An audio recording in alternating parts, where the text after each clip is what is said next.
L'invité du jour à Rognac, précisément pour accueillir sur notre antenne celle qui désormais est aux rênes, bien entendu, de cette équipe municipale de Rognac.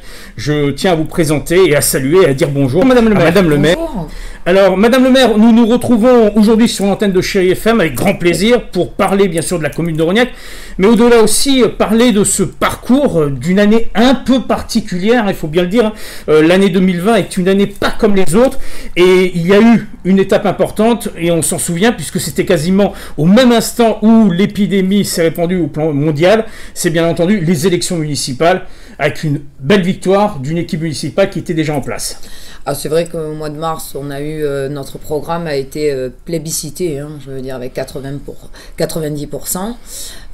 Et c'est vrai qu'effectivement, sur la commune de Rognac, c'est un peu le résultat de 4 années de travail, le résultat aussi de mon prédécesseur, qui a été à l'initiative de bon nombre de projets sur lesquels on s'est engagé aujourd'hui à les concrétiser. Et on restera sur cette ligne-là de continuité. Alors, il faut dire que quand vous êtes mis en place en ce mois de mars 2020, il a fallu de suite répondre à l'attente, bien sûr, des concitoyens rognacais, c'est s'adapter à cette crise. Et ça n'a pas été évident, mais néanmoins, tous les services se sont mis à pied d'œuvre. Ça a été très dur parce que, je pense, pour tous les élus des communes, il y a une élection, il y a un résultat, il y a une satisfaction, et le lendemain, c'est le confinement, c'est du chaos, c'est un événement historique, tout le monde est confiné, on entend parler de la Covid, mais on n'a pas encore dans la presse le retour, si ce n'est en Europe ou bien au-delà. Donc il y a une prise de panique. Donc il faut quand même maîtriser et protéger sa population. C'est là qu'il y a l'initiative de monter un centre de dépistage, de communiquer au maximum quotidiennement pour leur donner les informations au plus juste. Et en même temps, il fallait, se donner les moyens au niveau humain, au niveau du personnel qu'on remercie, qui a continué ce service à nos côtés. Donc oui. On est passé, d'une campagne électorale et de l'euphorie classique à un chaos. Voilà. Un chaos qu'il a fallu malheureusement donc s'adapter, et ça a été donc toute cette période de mars à l'été qui a été une période un peu particulière, mais qui annonçait déjà une rentrée scolaire. Et là, il faut quand même le préciser, Rognac depuis des années a enclenché le pas du numérique, et ça, on va dire que ça a été un bienfait pour accueillir les enfants dans les écoles. Alors, la Covid, ça nous met en situation de voir au niveau de la modernisation des services, le fait qu'il y ait le côté distanciel du service public, où aujourd'hui on peut faire les démarches en ligne, au guichet unique, les inscriptions, et on va aller encore plus loin dans ce sens. Le site internet est déjà très actif à ce niveau-là. Le site internet, aujourd'hui notre conseil municipal est équipé aussi de tablettes, les écoles, on est dans une dynamique d'installer justement le numérique et la pédagogie. On le travaille avec la communauté éducative, l'ensemble des groupes scolaires qui ont été rénovés, aussi bien Kramer que Giono, et que l'ensemble de nos écoles ont les tableaux numériques, ce qui permet de ne pas faire de fracture ni de rupture scolaire. Ils ont quand même eu déjà assez de temps, en confinement, les enfants. Et quand ils ont repris, l'école, c'est sous un protocole sanitaire lourd. Donc aujourd'hui, on espère que c'est pas une génération qui aura des conséquences au niveau de... En tout cas, vous faites tout avec vos services pour les accompagner. Ça, c'est vraiment l'essentiel. Alors, c'est vrai qu'on est dans ce début d'année 2021. Il y a quelques semaines en arrière, vous avez pris les rênes de la commune. Ensuite, bien entendu, de votre prédécesseur, Stéphane Leroudoulier, qui est devenu maintenant sénateur des Bouches-du-Rhône. Donc, on a le privilège de vous avoir. C'est vrai que cette intronisation s'est faite, j'allais dire, en privé, en privatif, puisque malheureusement la situation sanitaire ne le permettait pas. Mais en attendant, l'équipe s'est encore ressoudée plus fort autour de son maire pour attaquer une année en 1 pour Madame le maire. On salue Julie Arias qui doit nous regarder et nous écouter, qui est aussi fraîchement élue ces dernières semaines en tant que maire de l'Ansant-de-Provence. Rognac en a été déjà un bel exemple. C'est vrai que avoir un sénateur Je veux dire, mon prédécesseur est devenu le sénateur des Bouches-du-Rhône. C'est valorisant pour Rognac. C'est aussi une reconnaissance de la part de sa famille politique. Mais ça a été un changement pour la population. Mais finalement, l'équipe, on a toujours été une équipe soudée et unie face au Covid. On les a vus, on a distribué les masques. En fin d'année, on était toujours là au niveau du public, des seniors et fragiles sur le terrain. Donc, oui, l'équipe, c'est-à-dire il y a un projet, une équipe, et forcément un capitaine. Et un capitaine féminin. Voilà, et en plus, en précisant que les dossiers, vous les connaissez bien, vous étiez la première adjointe dans les mandatures précédentes, vous avez évolué avec l'ensemble de l'équipe toujours dans ces dossiers, et ça c'est important puisqu'il y a des grands projets qui sont en cours en ce moment. Alors, gendarmerie, ça y est, on la voit, cette tête noire qui est devenue une gendarmerie. Alors, au niveau des politiques qu'on mène, la sécurité, ça a toujours été et ça restera une priorité. Ça a été un fer de lance d'ailleurs de vos précédentes mandatures. Oui, par rapport aux investissements qui ont été faits, même au niveau du CSU. Je remercie d'ailleurs la police municipale pour son travail au quotidien parce qu'il y a une vraie police de proximité qu'on retrouve devant les écoles le matin, qu'on retrouve en train d'arpenter les rues de Rognac pour protéger nos commerçants. Et la gendarmerie, déjà c'est un grand soulagement de l'avoir toujours sur la commune, parce que ça a été un combat par le passé. Tout à fait. Parce qu'on avait failli qu'elle disparaisse.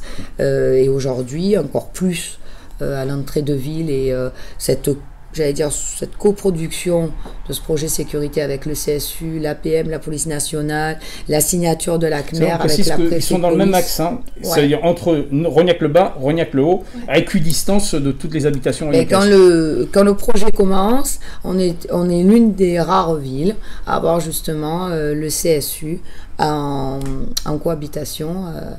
Chacun dans ses locaux, avec la gendarmerie, qui on espère sera inaugurée bientôt. Oui, en 2021. En tout cas, dans les mois qui vont venir, c'est pas le seul projet. Il y a aussi le musée, il y a aussi l'hôtel de ville, l'ancien hôtel de ville. Surtout en ce moment. C'est vrai qu'au niveau du monde culturel, on est affligés, nous les élus, de voir que la population a rompu le lien avec la culture, qui est encore plus d'actualité, même si nos services municipaux comme la bibliothèque, l'école de musique, grâce justement aux nouvelles technologies, continuent. Il y a un présentiel qui se fait. Il y a un présentiel limité, mais on continue à faire le maximum pour que la population, les habitants aient accès à la culture. La culture, c'est important parce qu'il n'y a pas de raison qui soient dans cet état actuellement, même les intermittents, et on le comprend. Je peux comprendre leur désarroi concernant la fermeture des salles de spectacle. Et on a hâte que les choses puissent rentrer au moins un peu dans l'ordre pour pouvoir un peu libérer, puisque ça se fait dans d'autres pays. Pourquoi pas la France? En tout cas, c'est un appel qu'on lance une nouvelle fois. Les écoles, ça a été vraiment... C'est un dossier que vous connaissez bien, vous l'avez eu sous votre aile pendant de nombreuses années en tant que première adjointe, mais on peut dire qu'aujourd'hui, il y a un projet qui est quasiment clos, d'autres projets qui sont en train d'évoluer. Les écoles se modernisent sur la commune et même changent leur vision. Oui.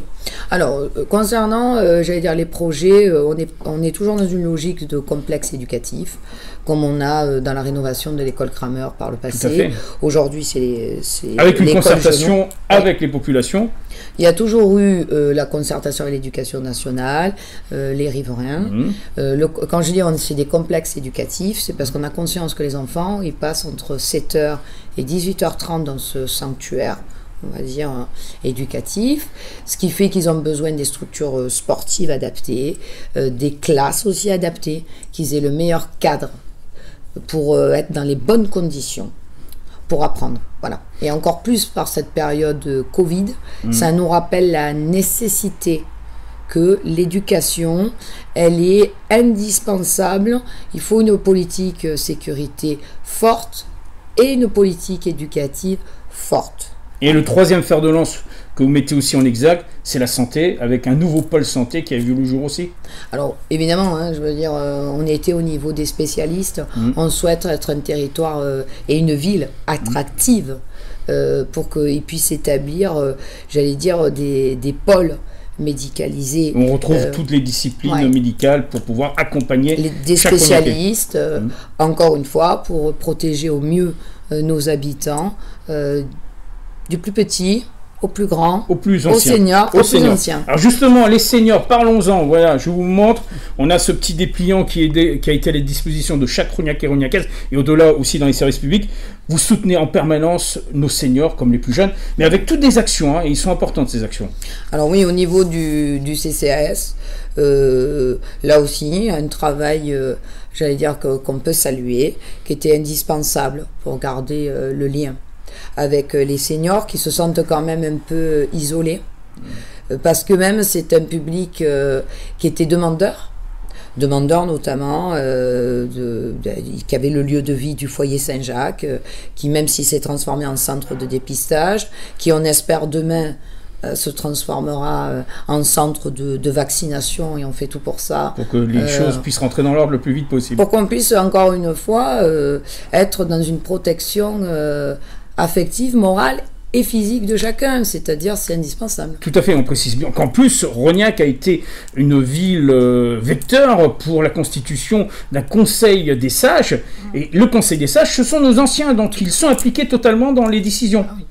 Ben, on a deux outils de la démocratie participative, qui est le conseil municipal des jeunes, et on a des enfants, et aussi le conseil des sages qui a complété par leur vision de sages tous nos projets, notamment la rénovation de la mairie annexe, du musée, ils ont tout, et puis ils portent l'histoire. Tout à fait. Voilà. Et ça, il ne faut jamais et pour certains, même du vécu. Du vécu, oui. C'est-à-dire, c'est l'histoire et le vécu. Voilà, et on précise bien qu'en plus, ils sont toujours ici, en plein cœur de ce dispositif, même à l'adresse des plus jeunes, parce que les plus jeunes, on ne les oublie pas non plus. Hein. Ah oui.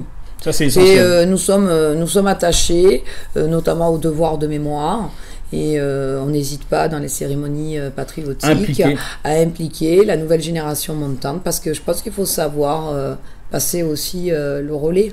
Le relais, ce qui est important. Alors, soutien, on l'a dit, aux populations, mais soutien aussi au commerce. La ville de Rognac a un commerce qui est assez dynamique, et la ville a tenu à soutenir ce commerce. Hein. Il y a eu des actions, à Noël, il y a eu le passage dans les écoles avec la distribution de styles de chèques qui ont été remis pour pouvoir les utiliser dans les commerces. Mais ça, c'est parmi des nombreuses actions qui sont mises à l'actif de la ville. Non, il a été fait, j'allais dire, pendant la période, la première période, voilà, Covid. Il y a eu une aide qui avait été faite par mon prédécesseur au niveau des conventions au mois de mars de l'année dernière, j'allais dire 2000 €. Et par la suite, on s'est re-rencontré avec le président de l'association rognacaise des commerçants, de l'ARCA, dit l'ARCA, pour voir comment on pouvait encore soutenir en cette fin d'année le petit commerce de proximité qui avait plus ou moins souffert encore une fois d'un confinement. Et on est tombé sur un accord sur des bons qu'on a distribués auprès des enfants. Et ce qui a été assez féerique en cette fin d'année, c'est qu'ils ont eu l'impression, nos tout petits, avec leurs bons, quand ils sont allés dans les différents commerces, bien de porter leur petite pierre à l'édifice. Et ça a été, je pense... Madame le maire, je vous propose de se retrouver en mars. Ben oui. Merci. Et j'en suis ravie. Voilà, encore un bon mois de février, avec bien sûr les événements qui marqueront ce mois de février. Les informations, vous les aurez sur l'antenne de Chérie FM et Tandberg tout au long de cette période. Et on se retrouvera en mars. C'est ainsi que nous clôturons l'invité du jour. Encore merci, Madame le maire. À bientôt. À bientôt. C'est ainsi que nous vous souhaitons un excellent début d'après-midi sur le 106 FM.